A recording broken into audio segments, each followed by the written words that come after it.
గురు నువ్వు నా వైపు వస్తావు అనుకోలేదు. ఎందుకు రాను స్వామి? ఆ రోజు జై కళ్ళు మూసుకుంటే ఎంత అడిగినా ఇస్తా అన్నావు, వాడు కాదన్నాడు.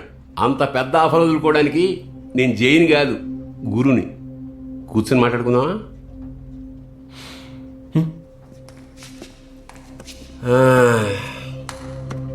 విషయం ఏమిటంటే, నాకు అవకాశం ఉంది, నీకు అవసరం ఉంది.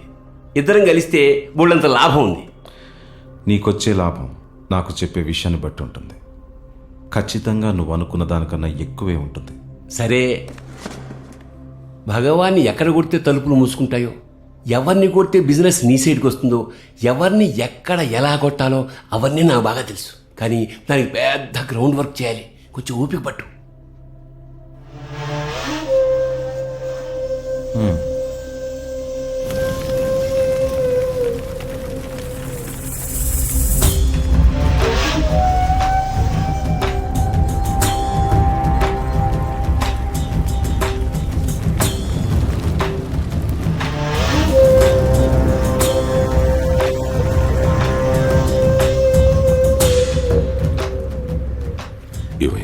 కారు దొరికింది.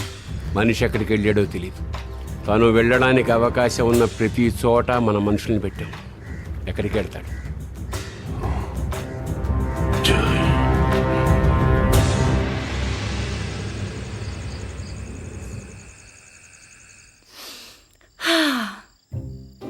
సాంబారేనా? వద్దు, బామ్మ కొంట్లో బాగుపోతే చూసుకోవడానికి మేము అందరం ఉన్నాం కదమ్మా. యాపిల్ సాంబార్. ఇలా చెప్పా పెట్టుకుంటూ వచ్చేస్తే ఎలాగమ్మా? మా టీవీ మీ ఇంటి వంటలో చూపించారు. వద్దని చెప్తాను కదా. ఎద్దు మాట్లాడుతుంటే వినపట్లేదా? మా టీవీ మీ టీవీ అనుకుంటా. నీకేం పో. నా గురించి లక్ష్మక్కని ఎందుకు తిడతావు? వదిన వదిన వదిన, నాకే మీ అందరినీ చూడాలనిపించింది. కాదు, నేనే పిలిపించినాను. ఏటంట? నువ్వు మూసుకుంటావా? మూసుకో. చూడరా, ఇక్కడ పరిస్థితులు ఏం బాగాలేవు. ఆ సాంబశివుడు ఎప్పుడు బెయిల్ మీద బయటకు వస్తాడు, ఎప్పుడు జైలు బదులుగొట్టిన బయటకు వస్తాడో తెలియక చేస్తున్నావు అమ్మా. అశోక్, నువ్వు చెప్పింది కరెక్టే. ఎలాగూ వచ్చింది కదా, ఓ 2 రోజులుండి వెళుతుందిలేరా. జాగ్రత్త పేరు చెప్పి జీవితాంతం దూరంగా ఉంచేస్తారా ఏంటి? నీకేంటి సంబంధం? ఓ ఎగేసి మాట్లాడుతున్నావు. అసలు నీకు ఉండవడమే చేసిన తప్పు.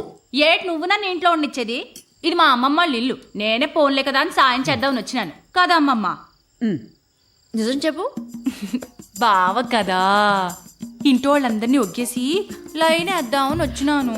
లేకపోతే తెల్లతోలు గెత్తును సెటిల్ అయిపోతాడని భయం. నేను ఏ గేతు తిరిగితే నీకెందుకే? ఏటి 8th క్లాస్ నుంచి ప్రేమిస్తున్నావమ్మా ఇక్కడ.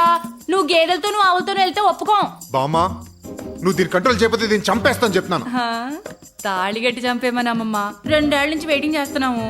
ఇంకొన్నాళ్ళు పోతే వయసు చెప్పుకోవడానికి కూడా సిగ్గేస్తది. అక్కడ నాకు చాలా హెల్ప్ చేశాడు. ఎంత? నాకెందుకు చెప్పలేదా అని. లక్ష్మక్క రాజే పర్లేదు, నేను బయట ఉంటాను.